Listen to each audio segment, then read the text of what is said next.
Welcome back to Wake Up Sierra Leone. Don't forget to send your comments and questions on the Africa Young Voices Media Empire Facebook page, and we'll take them as we move along with the program. Right, and before we go into our very first issue, yesterday President Bill returned home. Calls, questions have been posed to us. What is the president coming? Like, we had the president's calendar, but to all Sierra Leoneans, the president is back home. Yesterday, when I was coming to work, then he was, returning home with his wife, the First Lady of the Republic of Sierra Leone. So, we've seen a lot of messages on WhatsApp on what the president, the reason for his traveling, and very interesting. What he's bringing back, but we await an official statement. The most captivating message for me on social media was that the president went to Lebanon to do photo shoot for the new Leone. That was the biggest joke of. Very interesting. All right. Now, 6 Sierra Leoneans, including 2 women and 4 children, have been found dead in the Tunisian Sahara Desert.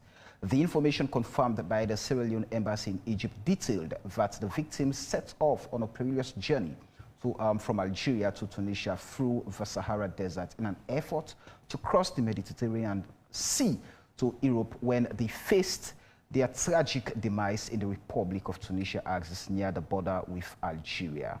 Right, and also earlier this week, the Tunisian Navy reported 29 people lost their lives in a boat which sunk off the coast of Tunisia. Among those who died were both Tunisians and sub-Saharan Africans.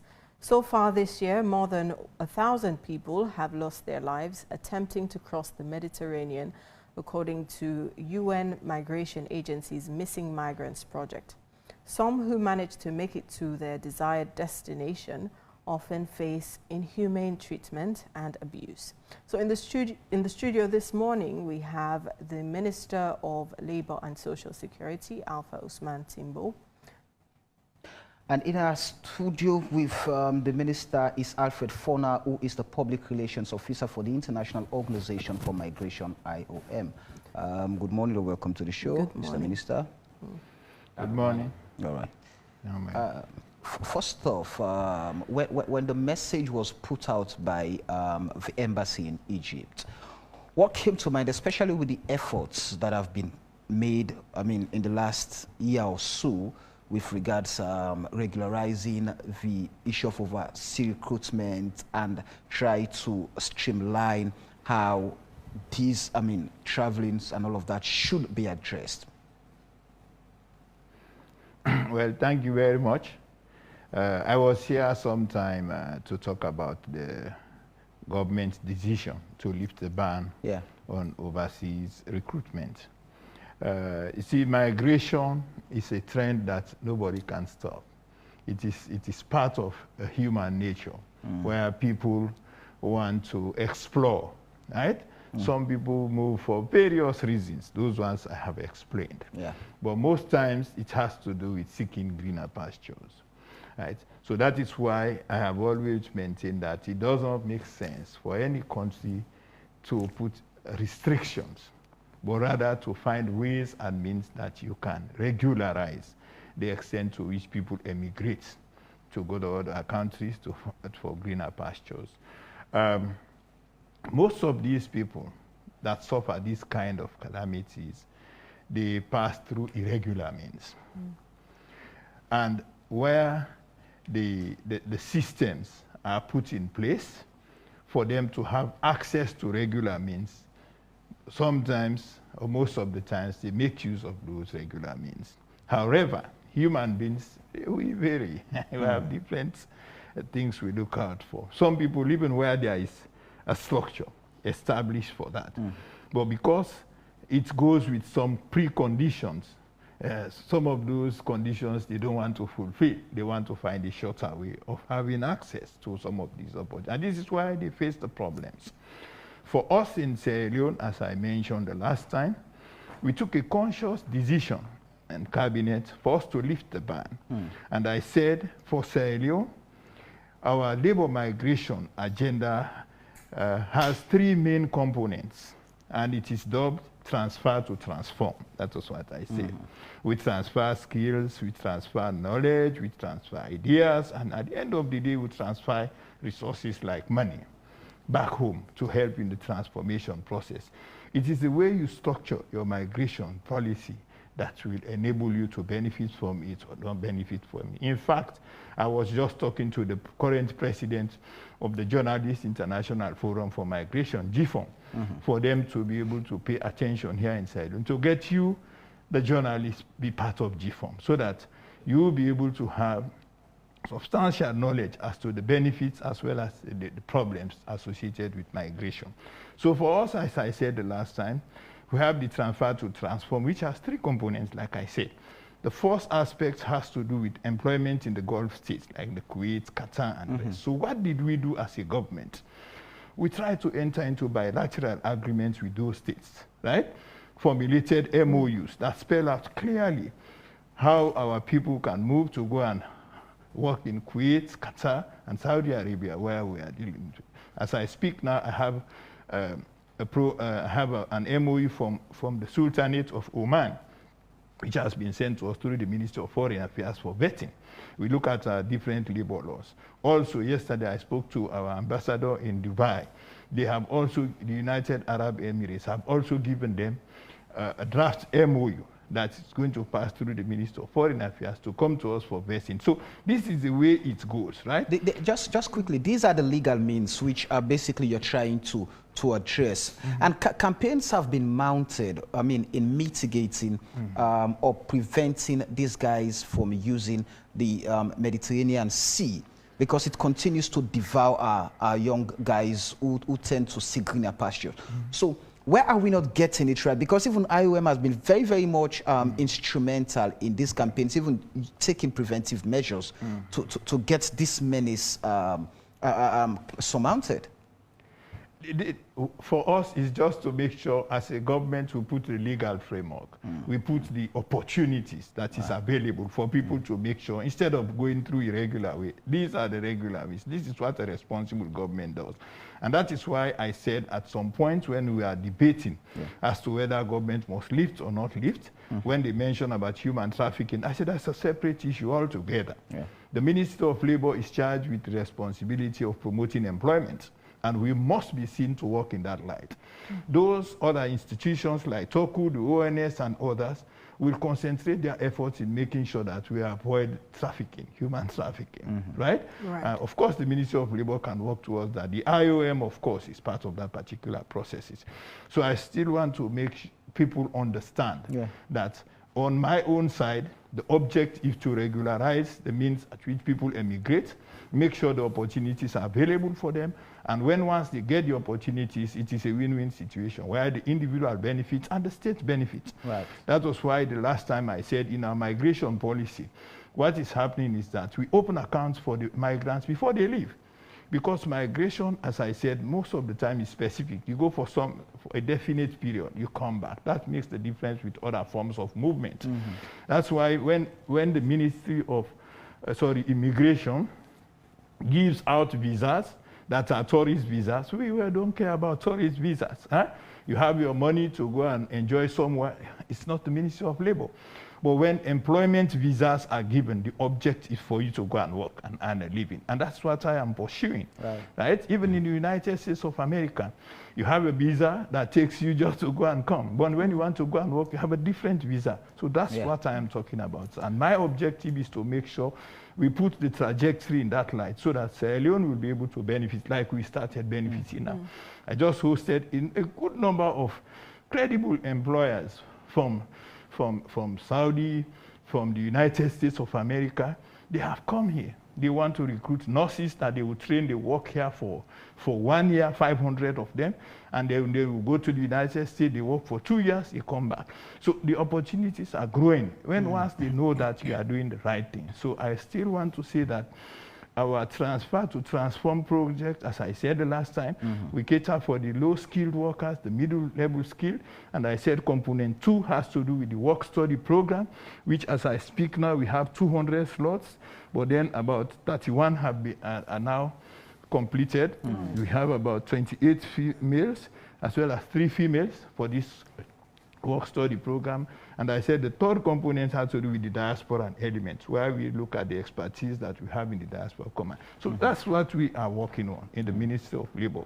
Okay. And as I speak, though there are challenges, but we will continue to explore those opportunities so people make use of them. They should avoid going through underground means where they suffer all kinds of indignities as human beings. This is a very important conversation. Alfred, through your work, your campaign and advocacy, you've been able to come across people who have indeed engaged on the journey through irregular migration, trying to cross the Mediterranean, some of whom have succeeded and come back to Sierra Leone, and some of whom could not make it thus far, and they returned still, or they were brought back by people working for IOM. The Ministry of Labor is trying to set up legal means through which these people can go to their countries of desire to go and work. Yet these practices still go on.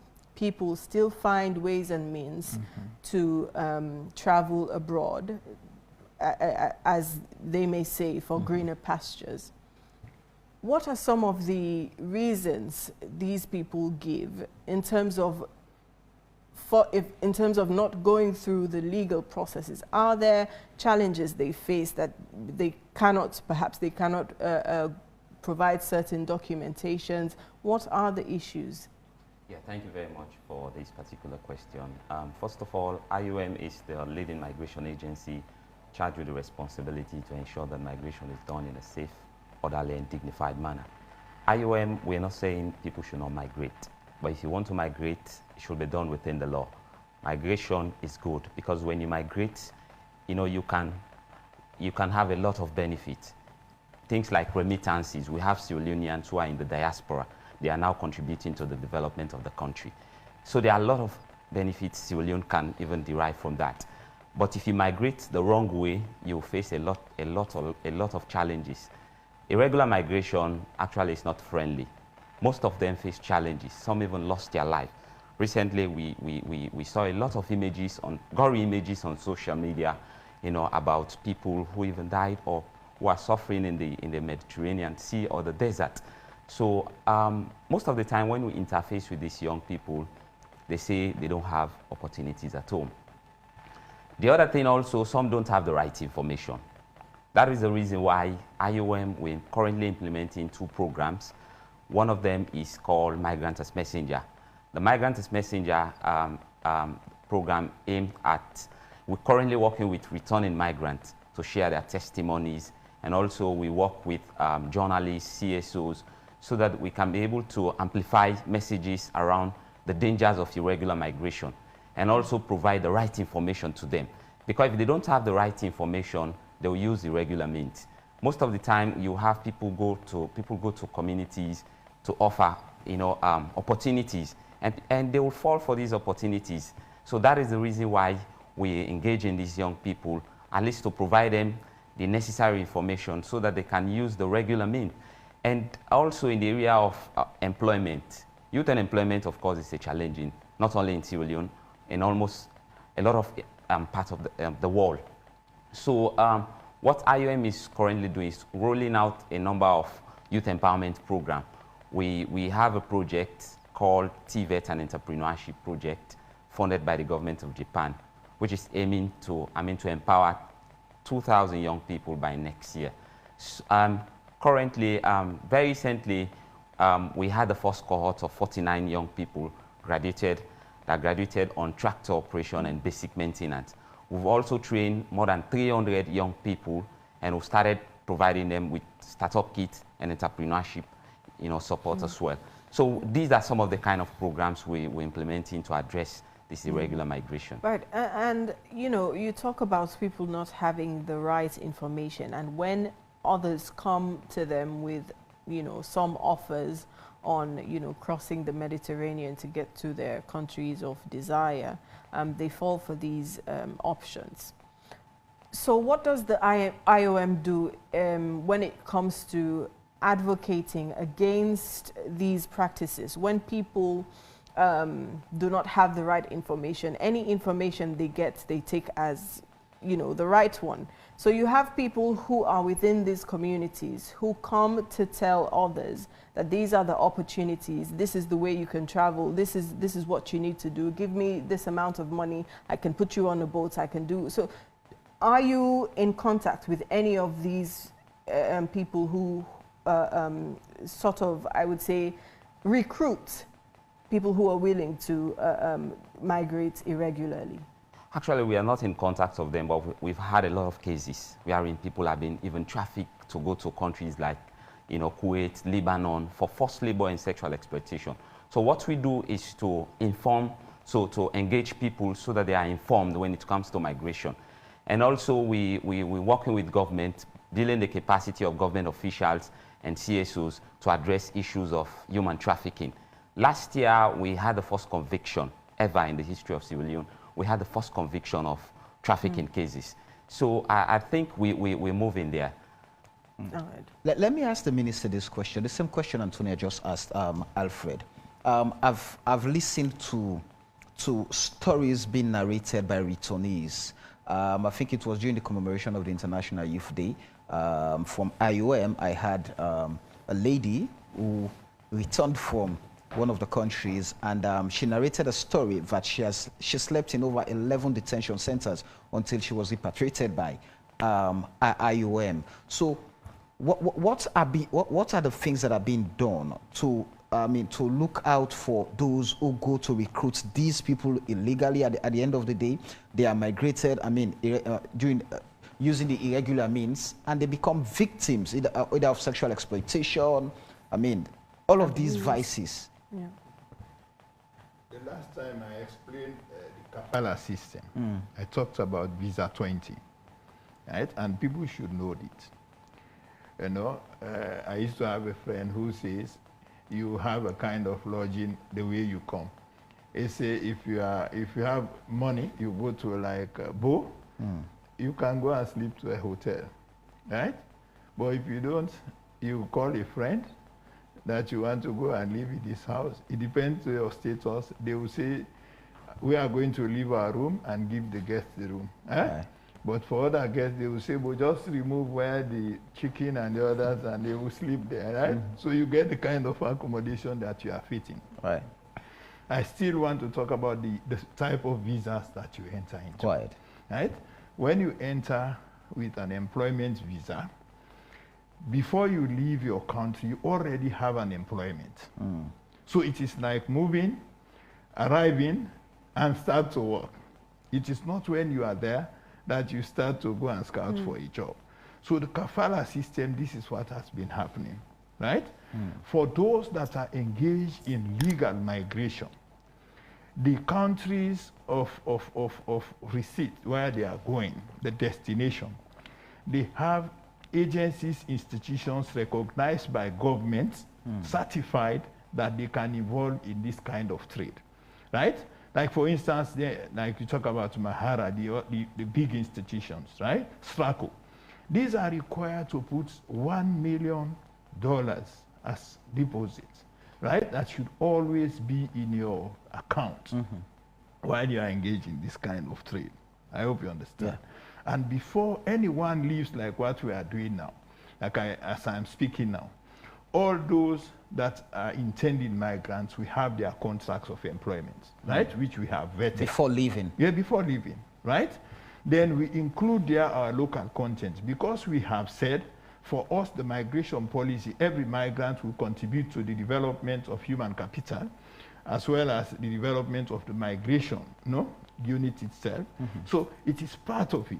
Mr. Gilpin, who has just spoken there, promoting the financial sector, he is one of those, Erukari Commercial Bank is one of the institutions that provide literacy training on financial management for these migrants, because their monies are going to be paid in these institutions, so that when they come back, they meet their monies there.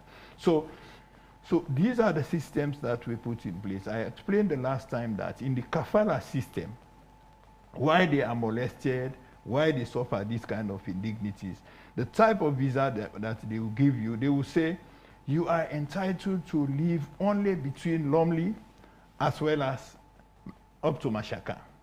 So if they find you in Bo, they will arrest you. They will look at your equipment, right? They find you in Bo, they will call first the person who you are supposed to be working to. If the person declines you, that he or she has not asked you to go to Bo, you'll be arrested. These are the things that are happening. It's practical, you know.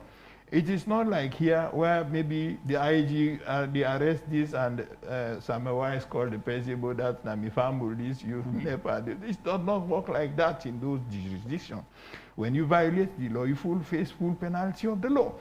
You see? So most of these things that you hear, it is because really, people don't want to obey the laws that they made, right? So that is why they just don't just arrest people like that. They just don't arrest people like that. So for this type of migration, like I said, the one we are engaged in, you will be having your passport, right? But because there is an element also that will have to deal with the issue of possibly this person going, he wants to go somewhere else. That is why we are saying for our policy, probably the ambassador will get hold of those passports, the embassy. Not the employers. Not the embassy. employer. No, the passport is a property of the individual. It's not the employer. So, but the government, if you have an embassy there, that's also us, right? Yes. So because of the possibility of some people, running away because now they don't have that restriction. It's visa 18. That is why, as I say, we have not come to a final conclusion on that because they have not departed. We are discussing with the Ministry of Foreign Affairs for these passports likely to be with our embassy where they are designated, right? So you have to put your measures to avoid what is happening. We work with the International Organization for Migration. Their main objective is to, like he said, to make sure there is regular and orderly migration takes place. You cannot stop it, right? Just to add to that, Alfred mentioned people not having the right information. So it's very important for the Labour Ministry and IOM to, one, collaborate to spread the right information and also sensitize people. So how public are these information you mentioned, the ways in which people can migrate legally and find work outside Sierra Leone? What's your campaign strategy like, and how do people access such information if they are interested? Immediately after this meeting, like I convinced Cabinet the last time that we will be setting additional structures as we go.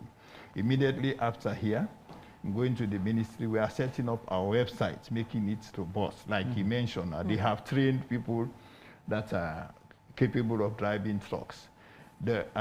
On Friday, we received about 500 requests for people who drive like these big trucks, like as I speak now. So we want to make sure that this information is placed on the ministry's website, the employment division, right, so that we'll be able to tell the public that you can access, you can go and place your name in the event you need this particular kind of job. So as I speak now, thank God the Ministry of Finance is also helping the ministry in the transformation in that light. They've put in some funds and they have given me additional staff for us to be able to set up that particular arm of the ministry, the employment will division. that be enough? No, it is. I'm just talking about some of the measures we are putting up. This is also one, to come to the AYV, to go to SLBC and the rest. But we want to increase the number of people that have the capacity to explain the concept like I'm doing. So even that, we are undergoing capacity building for my staff, right? Who have been recruited to help me shape these particular processes, right? As I speak, we have Mr. Frank from Ghana as part of the fulfillment of the SOS obligation, the consultant that I said I had. They were to deploy project managers. As I speak, Frank is here. The project manager for SOS is in the Ministry of Labor. He has an office there. If you go there, you see the work that they are doing. As I speak, if you go there, they are preparing today. We are coaching those who are supposed to attend to an interview to work at the Sultan Center. At the Sultan Center, we have 210 positions given to us in Kuwait, right? Very good jobs where they do not need any experience. They just need that the person should be like a diploma or a graduate to go and work in the shopping plazas and the rest. So we need 210. We have got 65. Today, additional coaching is going on. Those that have already applied, so that they give them knowledge as to how they will approach the questions, because they are interviewed through Zoom, right? And those that pass, they will receive their letters. So we are developing the systems. You go to the ministry now, believe you have a lot of information, like what I'm saying now. They come well-dressed, because you are not well-dressed. That is the first thing that they will take to eliminate you in the interview. I was just about to get to that, but maybe from another point of view, regarding how you vet these applicants. There are various problems when it comes to application and recruitment in Sierra Leone. When you look at perhaps even government scholarships and how people get to access government scholarships, how sure are we that it is not the family members or friends of those who work in the labor ministry who perhaps don't even need the services you are providing? Perhaps they have gone and put in their brothers' names, their cousins' names, and things like that. No, and let them hear to this. We need 210 that are going to work in the Sultan. We have 65 right now. Everybody. That is why when the president approved this, one of the things that he spoke to me personally, he said, please don't put politics there. Those who are qualified should be made to access this one. So as I speak, this is an announcement now. Those who are graduates, right, who wants to go and work within the next 1 month, right, in the Sultan Center, and these are very good jobs. There is prospects for promotions, right? They can be upgraded. There is a center where they are going to be trained. That is why they don't need any experience in this. So they are eligible to go to the ministry for now, to go and apply. And they will be coached also. Mind you, there is no nepotism there, because those who are interviewing them are all overseas, right? The project, one lady is in Kuwait, the other partner of the Sultan is in the United States of America. They will ask you, the lady will ask you questions, after which the other gentleman will ask you questions, after which they ask you whether you have any questions for them. Okay. It is when you finish that in the evening they give us those that are accepted. That qualified. So you don't determine who is being accepted in this kind of program. All the interviews are done through Zoom. So let people make use of that opportunity. The same for the master's program. We need 200. We just have about 35 right now. So it is there. The only thing, I will not be able to explain all of those processes in the television or the radio. That is why we are establishing the websites where they can go in, log in, and get all of this kind of information. And the expert that we have there now, that is a project manager, is giving training to our staff, so that most of them will be able to access some of these people that are coming to the ministry for these jobs. Stay with us. All right, stay with us, Minister Timbo and Alfred. Let's just hear from people, in Freetown on their views on irregular migration. It's 8:45, quarter to the hour. Let's just take a look. If you ask me, I will get a better life. Me put it that way. Same to me way there, and I will get a better life. Because you think back home, situation, easy. The country, one of way they look at and say they look frustrated over the country where you live safe. You understand, eh? Because the way things they go. So everybody can go get a better life and all. But all is not lost if you go there, seems for make them the way you feel say you expect them for be like they. You get a chance back for come home, because I tell you, no place like home. Hence you are working and dedicate to whatever you do, you not get for frustrate or give up or whatsoever, you don't go lost. To my own view, because like I did say, a lot of the young people they not to get believing in their own country, especially first and foremost, because their mindsets now just for look at say for get quick fix, and which of course those quick fix not going to settle within like a twinkle of an eye, because all about them they left this country and go another country because the vision they not see say the country they come out now a very blessed country with everything in there. No need for them for me to left the country for go out for go seek greener pasture. Which man that we discuss. One key thing, then they brainwash them to go to social media. Okay, most of the guys then way they left the country go, 40% of them get a better job. They get a better job. But just because somebody don't go out there, don't go 419 in the at times Guinea or Ghana. You see how much money pass snap with them, then I begin post social media as well now. Are they Singapore? Are they this? Are they that? If you wanna help you, now this and this and this and that. As I begin thinking on social media discourse, then people they get waiting. They get more excited. Say, bro, I'm the one with there way in front of me cleaner. Now don't go. Me and us. You know what I'm saying? If I left here, I'll go work so and work this and work that. And I can tell them money where they don't ever work per month. Are they a salary work 1 million, 1.5 per month? They tell me say and they work $500. That begin check up. To be currency, we have 5 million. Believe you me, well, in my land, they sell for make I go.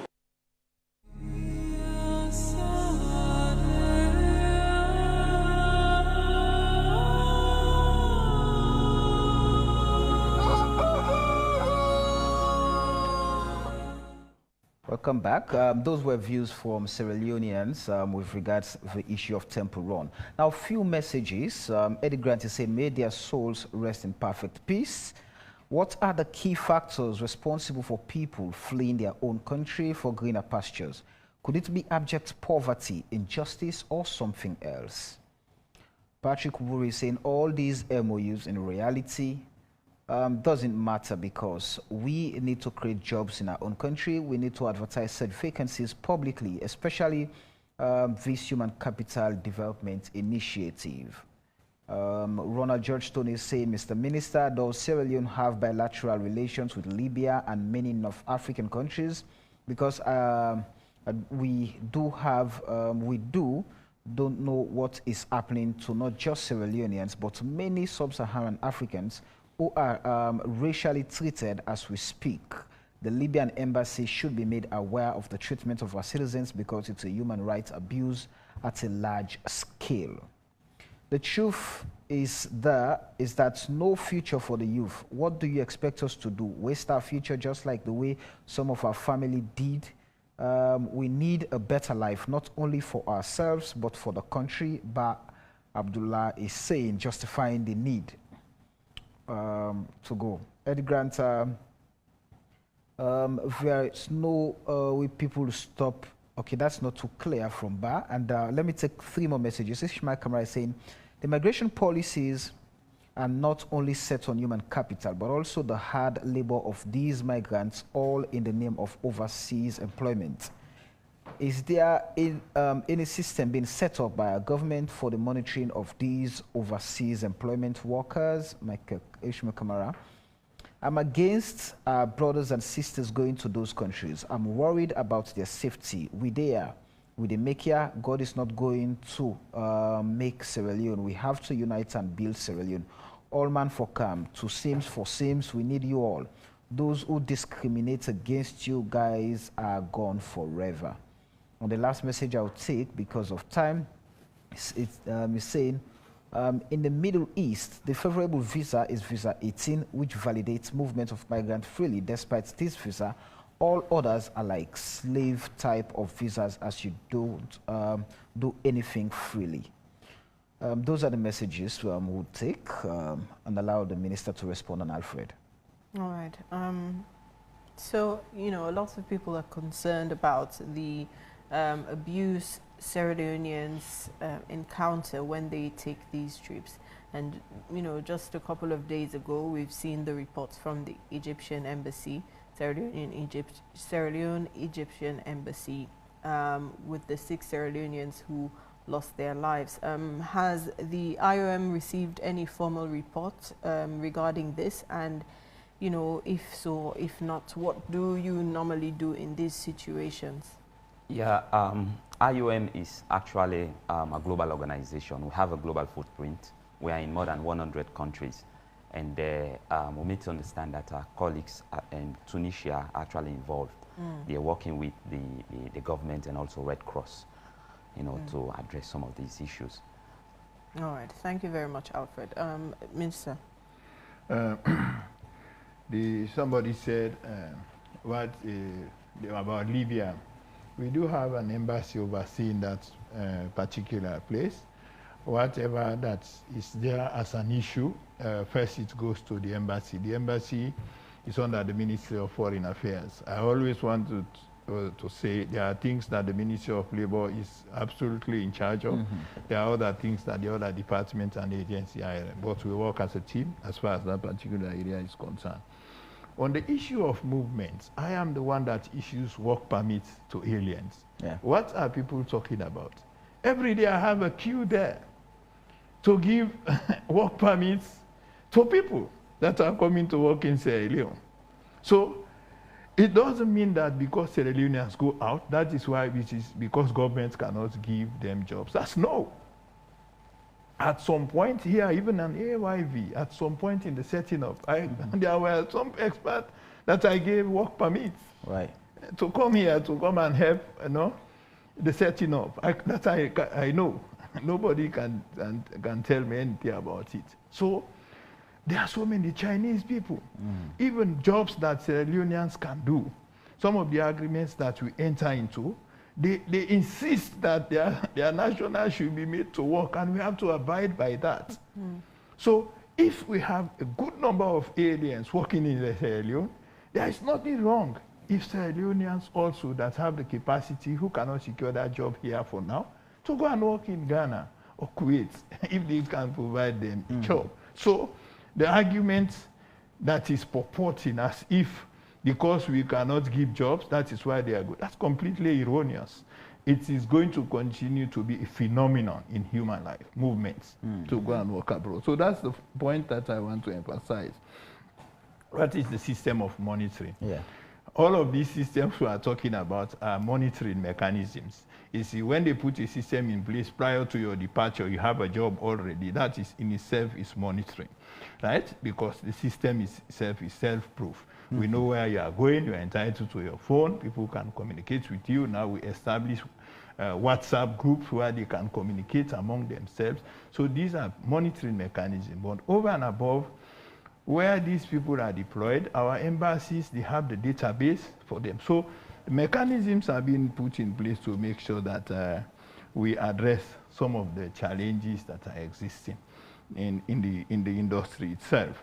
And like my brother said, the benefits of migration, they are so huge, that when we start to recount them, right?